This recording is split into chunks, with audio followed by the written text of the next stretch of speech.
The full moon seemed to have descended a little closer to the world that night. High, round, silver, as if it watched the darkness with its own eyes. Helena felt its glow through the train window as the night train wound its way through the mountains, toward the city of Valteria, a name she knew only from her late mother. Fragmented stories before her death a few months ago. The train seemed alive, groaning as if tired. Helena saw her own reflection in the glass, dark hair hastily tied back, tired honey-colored eyes, alert yet weary. With every tunnel, the reflection seemed to hold something else, a sense of being watched. That shiver that starts at the nape of the neck and races down the spine. She thought it was just the eerie atmosphere of the journey until she noticed a silhouette at the end of the car. A tall, impeccably dressed man in black, standing still, almost He didn't move, merely watched. Helena looked away, but an almost tangible pull made her glance back.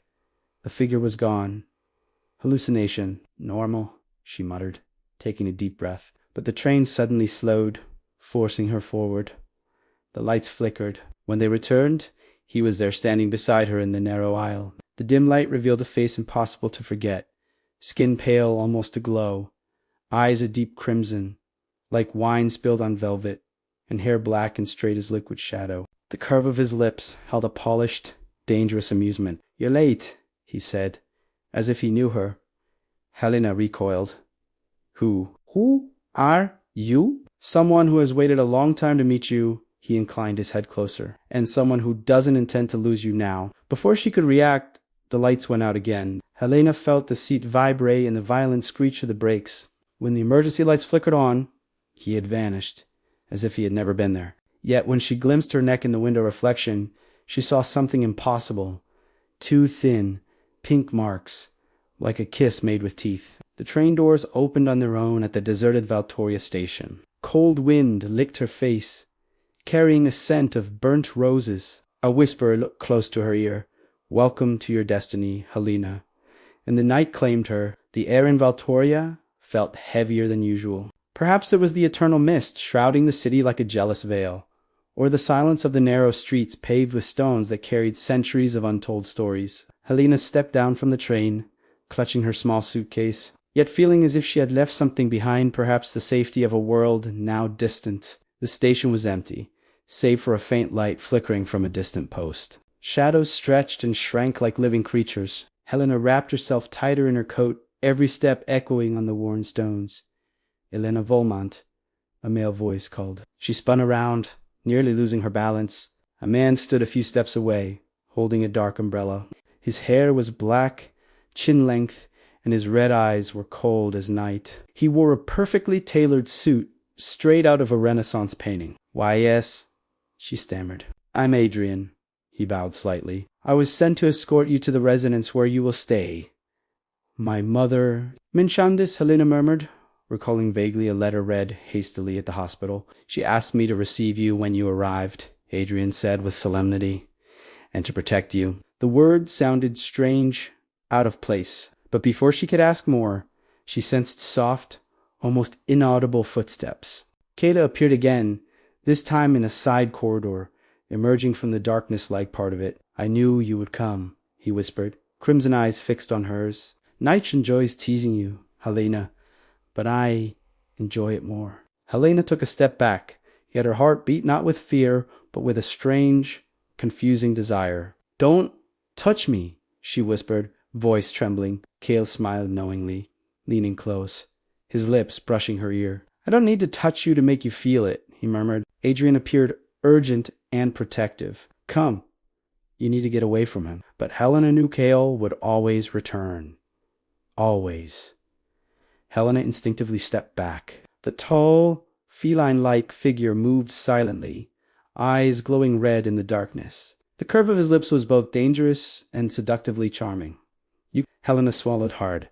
"How did you get here so fast?" Cale tilted his head, smiling. "I always get what I want," he said. "And tonight, I wanted you—" Adrian stepped forward, blocking Cale. "Lord Cale, this is not appropriate," he said firmly. Cale's gaze fell on Helena. "She is not as fragile as she seems," he said, almost amused. "I sensed her before the train even stopped." Helena touched her neck. feeling the faint traces of his earlier bite. "What did you do to me?" she asked, voice a mixture of fear and curiosity. Cale's hand hovered near her arm, yet didn't touch. Helena felt electrified. "Just a welcoming gesture," he whispered. "A reminder of what I am and what you are about to become." Adrian grabbed her arm gently, leading her away. "You must choose your own path," Cale whispered, eyes burning crimson. "She came here because her blood calls me." Helena shivered, unsure whether to flee or surrender. Cale was dangerous, yet irresistible. The mansion seemed alive. Every step Helena took echoed through the high ceilings and endless hallways. Shadows stretched unnaturally along the walls, moving as if they had their own will. Adrian walked close by, his presence a calm, protective force, but the lingering scent of burnt roses made her heart race. Cale's presence was everywhere, though unseen, like the air itself had taken a shape.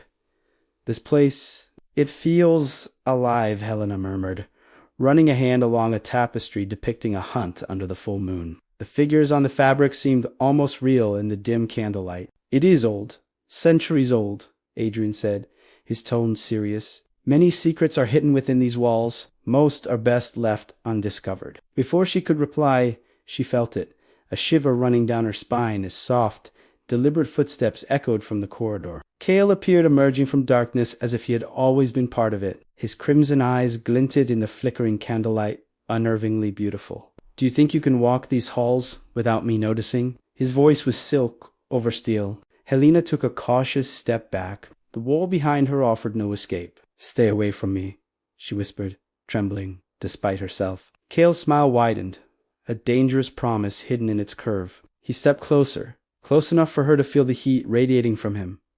"Stay away." "No, Helena. I prefer that you learn to feel my presence, to taste it in every breath you take."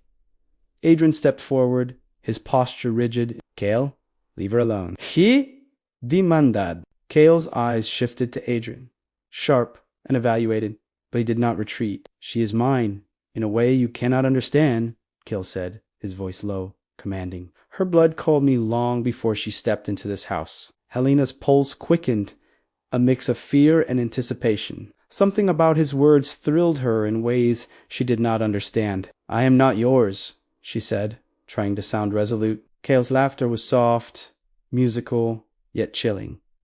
"Not yet," he whispered. "But you will be." Then, as suddenly as he appeared, he melted back into the shadows, leaving Helena trembling. Adrian guided her to a quieter room, but she knew, deep inside, that Cale's influence was unavoidable. He would always return, and she would always feel drawn to him, whether she wanted to or not. Helena had begun to learn the rhythm of the mansion, though it felt less like home and more like a labyrinth, alive with whispers. Every shadow seemed to shift when she wasn't looking, and the faint scent of burnt roses always lingered in the corners of her awareness. Cale's presence was like gravity, invisible, impossible to resist. No matter where she went, she felt him before she saw him. One evening, the moonlight filtered through the tall, arched windows of the library, casting elongated shadows across rows of ancient books. Helena wandered among the shelves, letting her fingers graze the leather spines. The air smelled of dust,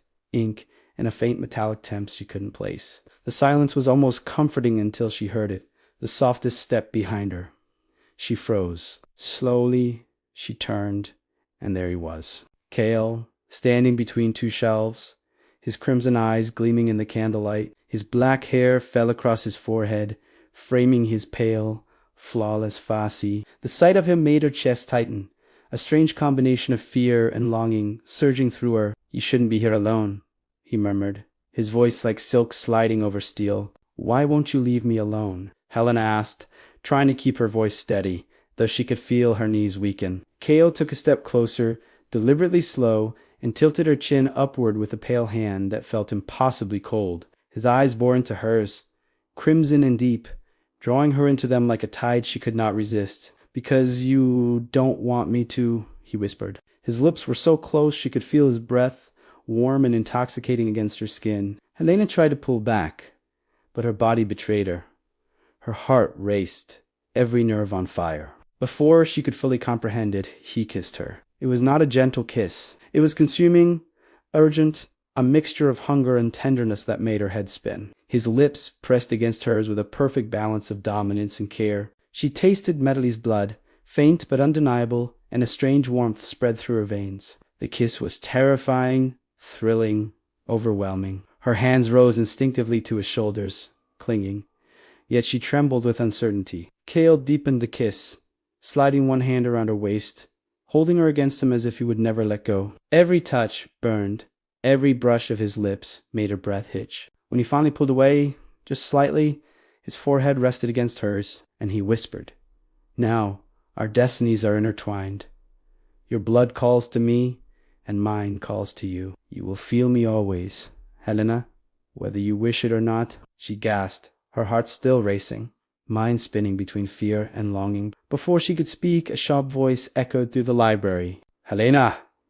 Adrian appeared, frowning, his presence a sudden anchor of reality. Cale's crimson gaze met Adrian's, calculating, amused. Then he melted into shadow, leaving Helena trembling and breathless. She sank onto a nearby chair, trying to calm the storm of emotions coursing through her. For the first time, she realized the truth. She was no longer just a visitor in the mansion. She was part of Cale's world, drawn irrevocably into a darkness both dangerous and intoxicating. And despite her fear, a small, undeniable part of her wanted nothing more than to be claimed by him completely. The full moon hung high over the garden, bathing the ancient stone paths in glowing flowers and silver light. Helena walked slowly, letting the night wrap around her like a velvet cloak. Every shadow seemed to move with a life of its own, and a faint scent of roses, sweet and intoxicating, lingered in the air. She could feel him before she saw him, Cale. He emerged from the darkness, his crimson eyes fixed on her with an intensity that made her pulse race. He moved with the silent elegance of a predator, yet there was something in his expression, almost tender, that both terrified and enthralled her. "Don't try to run from me tonight," Cale murmured, his voice low and magnetic. Helena's breath hitched. She had tried to resist him before, but the pull he exerted over her was relentless, undeniable. Her legs trembled, yet she felt rooted in place as he approached. "Cale, her voice faltered. She could not find the words. Her chest tightened as if the night itself held her in a vice. Cale lifted her chin with one pale, cold hand, tilting her face toward his. His crimson eyes bored into hers, and for a heartbeat, the world fell silent. Then he kissed her. Not gently, this kiss was urgent, consuming, a storm of fire and desire. Helena's body reacted instinctively. Her hands clutched at his shoulders, while her breath came in sharp, shallow bursts. He parted just long enough to whisper against her lips, "Feel it, Helena." "Feel me?" Before she could comprehend, Cale sank his fangs lightly into the soft skin of her neck. The pain was sharp, immediate, yet it came with a rush that spread warmth and euphoria through her veins. Helena gasped, knees weak, and clung to him instinctively.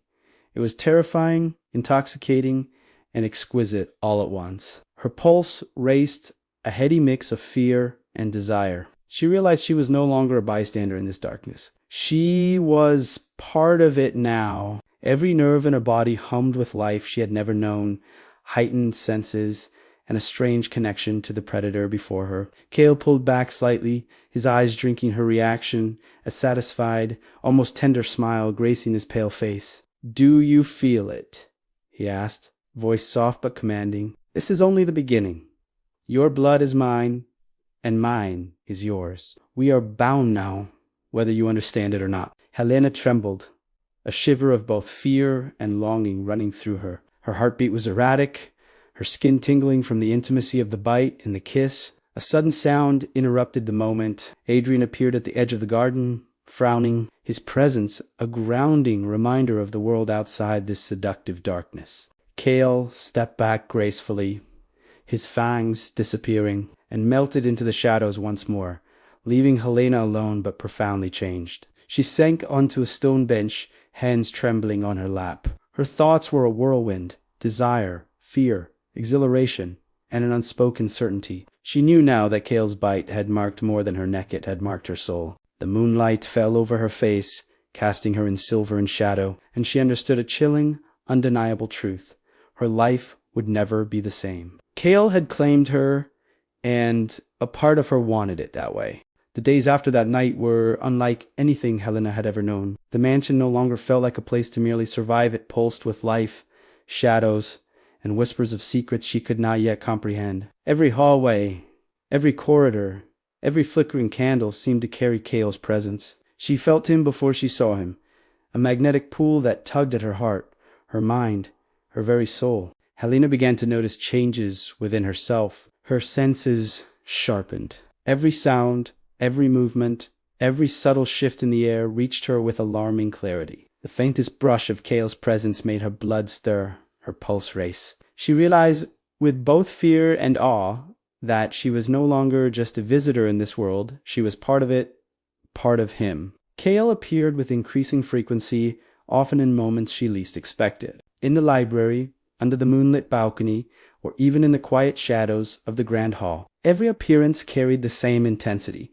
crimson eyes burning into hers, lips curved in dangerous amusement, body poised like a predator ready to claim. "You are mine, Helena," he whispered one night, voice like velvet and steel intertwined. "Not because I demanded, but because you have always belonged to this darkness. Unto me." Her heartbeat thudded in her ears, a mixture of fear and longing. She knew he was right, even if she wanted to deny it. There was a part of her that trembled at his touch and another that craved it desperately. They spent stolen moments together, each charged with electricity. Every kiss, every brush of his fingers across her skin, every whispered word of promise or warning tethered them closer. Helena found herself trembling under his gaze, her body alive in ways she could not have imagined. The bite in the moonlight had been only the beginning. Now she felt the pull of his blood in hers, and her pulse echoed his presence like a hidden drumbeat of fate. Adrienne, loyal and ever protective, watched silently from the edges, aware of the danger Kale posed and the inevitability of their bond. He had tried to shield her, but Helena had begun to understand that some forces could not be resisted. Kale was not merely a threat, he was the irresistible current dragging her into a new life, a life that was as terrifying as it was exhilarating. In the quiet of the mansion, Helena and Kale's connection deepened. She learned his moods, his quiet whispers, the subtle ways he marked her as his own without a word. Every shared glance, every touch, every kiss held promise, danger, and longing. The line between fear and desire blurred until it no longer existed. Helena knew one thing with absolute clarity. She could not escape him, nor did she want to. He was her darkness, her passion, her destiny, and as the moon rose high above Valtoria, casting silver light over the mansion and its gardens, she understood that her life had forever changed. The bond forged in blood and shadow would not be broken. "Kayla," she whispered once, trembling, yet certain, "I am yours." His crimson eyes softened, a rare moment of vulnerability in the eternal predator. "And I am yours, always," he replied. The night stretched around them, eternal and watchful, as the two hearts, human and vampire, beat in rhythm bound by blood, passion, and destiny. The moon hung full and luminous over Valtoria, casting silver light across the sprawling garden of the Kale mansion. Petals from the dark roses scattered on the stone paths, swirling with the night wind like a silent blessing or a warning. Helena stood at the center, feeling the cool night air brush against her skin, heart pounding with anticipation. She knew he would come. Kale always came. The shadows shifted, and he emerged as if born from the darkness itself. Crimson eyes glinting, pale skin glowing faintly under the moonlight, his presence radiated both danger and possessive tenderness. Every step he took toward her was deliberate, a predator closing in on what it desired most. "Helena Keo," murmured, his voice low, smooth, yet carrying a weight that made the air itself tremble. "The night has waited for this moment as long as I have." Helena's breath caught. She tried to steady herself, though the pull of him the inevitable, intoxicating gravity made her knees weak. I don't know if I can," she whispered, trembling. Fear, desire, and longing entwined in her voice. Kale reached for her, hands gentle yet firm, lifting her face so that their eyes met. Crimson locked with honey, predator and prey, master and willing, captive, both bound by a destiny neither could resist. "You can, because you already have," he said, leaning close. "The blood we share, the bond we forged, it is stronger than any fear. You are mine, as I am yours." He kissed her then, not a fleeting touch of lips, but a consuming, fiery kiss that melted all hesitation and fear. Helena's hands went to his shoulders, to his neck, clinging and trembling as his lips devoured hers with need and a possessive tenderness that left her breathless. Every pulse of her heart, every shiver along her spine, whispered the truth she had been resisting. She belonged to him, body and soul. When he parted slightly, their foreheads touching, he spoke again, voice a low rumble. "Helena, as long as the moon shines over this city, I swear to protect you. Your blood flows in me, and mine flows in you. We are bound for eternity, and nothing will ever break this bond." Tears welled in Helena's eyes, a mix of fear, relief, and longing. Her lips curved into a trembling smile. "I am not afraid of you anymore," she whispered, voice steady despite the racing of her heart. "I am afraid only of losing myself in this. And yet, I want it. I want you." Cale smiled, crimson eyes softening in rare vulnerability.